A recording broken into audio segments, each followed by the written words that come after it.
Hi, this is Lisa Rangel with Chameleon Resumes, the premier executive resume writing company, and thank you so much for joining me today. Today, we're going to talk about how you can use thank you letters to attract your tribe. Now, I'm also going to say you could also not write a thank you letter to attract your tribe. So let me back up a minute.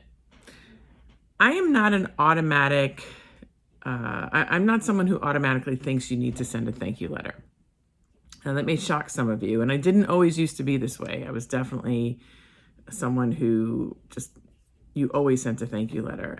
Personally, I'm an always send a thank you letter person. But as far as every different client that we work with and each of their various scenarios, and I have over the years changed my stance on that.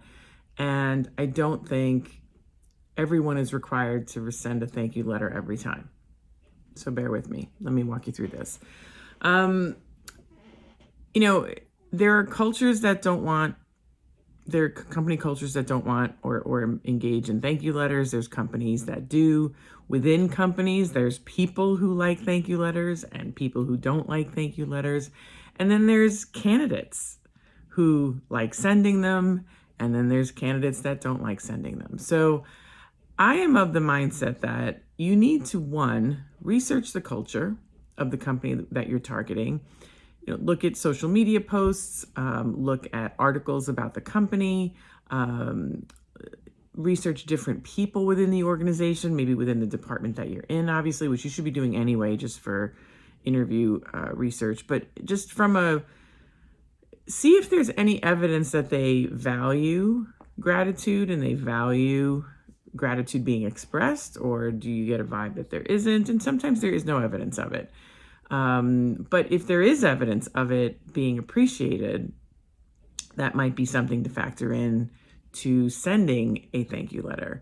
And then, so the first thing is to research the culture. And then the second thing is, if you don't find evidence that it is definitively send it or don't send it, then you got to rest on you. So the second piece of deciding whether you should send a cover letter, not a cover letter, I'm sorry, a thank you letter or not, is, in absence of any evidence dictating for you one way or the other, is to then rest on yourself. Do you like sending them? Do you not like sending them? Because here's the thing, if you send one, you have two choices that'll happen, right? You either send one and it's somebody who likes thank you letters, or you send one and it's somebody who doesn't like thank you letters. So, you're either going to attract your tribe by sending it, or you might repel someone who is not your tribe because of a thank you letter. And that may sound harsh, but if you're someone who likes expressing gratitude and the culture doesn't appreciate that, it's just something to consider if it's the right place for you. Again, it's a small thing, right? But it's a thing, right? So it's just something to consider. And then if you don't send one, you're either going to, offend or have a neutral reaction from that person who appreciates thank you letters, or you're going to appease the person who also does not like thank you letters, right? So again, I feel like do the research, see what's needed, and then even if you find the research one way or the other, if it's opposite of what you would do, you have to decide if you still want to, engage on what's needed, right? Whether that's send it or not send it, based on what your preference is. I find that, job searching, people tend to go about it. I want to take a step back a minute. People tend to go about job searching that they're looking for the magic thing that's going to make it all work. And, maybe 10 years ago, there were some cut and dry things you did that, put you over somebody else and, put you ahead of the pack. But I'm going to tell you, nowadays, it's more complicated, and it is not as cut and dry. And when you look for the magic elixir at any phase in the process, you're often going to be frustrated because people are different. Within companies are different, right? I kind of did that out of order. Companies are different. People within companies are different. Different jobs get have different handling. You're up against varied competition. The competition can vary from, process to process. What may matter in one process may not matter in another process based on the level of the competition, right? So ultimately, I'm not, do your homework, do your research, look for clues, but in absence of any of that information that dictates to you how you should proceed, you got to trust your gut.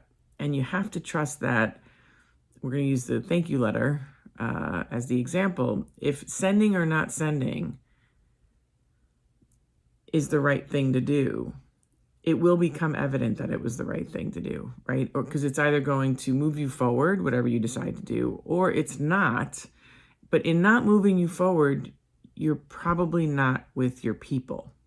So, to me, it's all these little subtle things that if you are who you are, in absence of information about the culture, take a stand, be who you are. Be strong about it, politely and diplomatically strong, but be strong about it. Take a stance. I find that people resonate with that a lot more than someone trying to be everything to everybody and know all the right moves to make everybody happy. The people-pleasing type of mentality is not as in favor as it once was. Again, this is all my opinion and just based on my observations. I find that the candidates that are trying to appease everybody tend to struggle more than those that take a stand and honor what they want in a job and how they want to come across and what they want when they're hired. And then that gets appreciated or rejected. But when it's appreciated, it's really appreciated. And I feel like then those candidates that take a stand have a better tendency to find their people.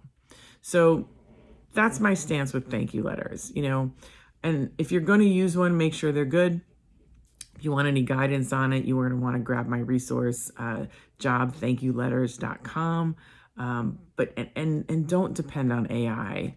If you're going to write one, put the humanness in it, put you in it, make it worth it. Because I'm telling you, everybody can read an AI generated cover letter nowadays. So make it worth it. Get the guidance from jobthankyouletters.com and then personalize it. Make it yours and take a stand. I feel like if you're going to do it well and do it powerfully. So I hope that helps with the decisions you have before you. If you know of someone who will benefit from this video, I'm going to ask you to share it with them. Don't forget to subscribe to the channel so you don't miss next week's video. If you like it, give it a like. We definitely love that.